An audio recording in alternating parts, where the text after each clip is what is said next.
Nous sommes de retour dans le Minimac de la lettre de l'acheteur et comme convenu, nous retrouvons tout de suite en direct et en duplex Mathieu Driol. Bonjour Mathieu.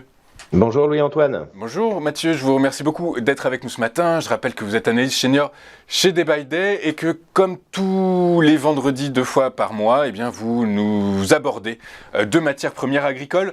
On commence avec le sucre dont le cours est évidemment tiré par le haut grâce au conflit en Ukraine. La hausse des prix des carburants pourrait également amener les usines brésiliennes à passer de la production de sucre à celle d'éthanol. Quel est l'impact que ça pourrait avoir sur le marché du sucre, Mathieu?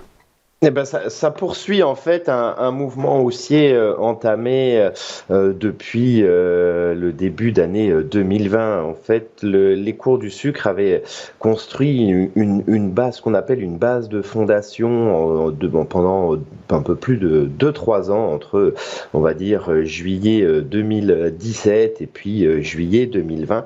Cette base de fondation, en fait, c'est une façon de stabiliser les cours et de retrouver en fait un potentiel haussier lorsqu'on franchit le haut de la base. Le haut de la base, c'était aux alentours des 414 et ça a été débordé en début d'année 2021.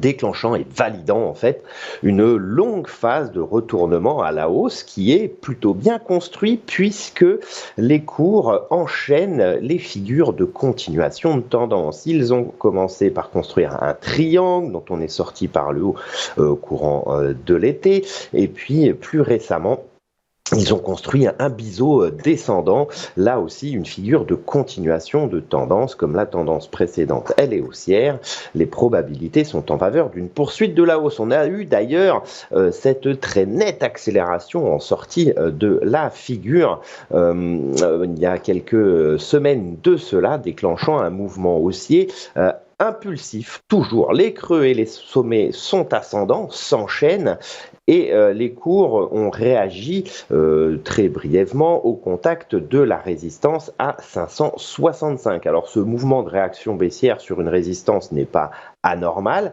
mais il n'invalide absolument pas le puissant mouvement de retournement de moyen terme qui doit mener les cours du sucre vers les sommets de 2016 à 619. En termes de soutien, on notera 518, le bas de la bougie d'il y a 3 semaines et qui correspond à peu près au haut du biseau. Tant qu'on reste au-dessus de 518, absolument aucun signe de faiblesse ni de retournement pour les cours du sucre, toujours bien orientés à moyen terme.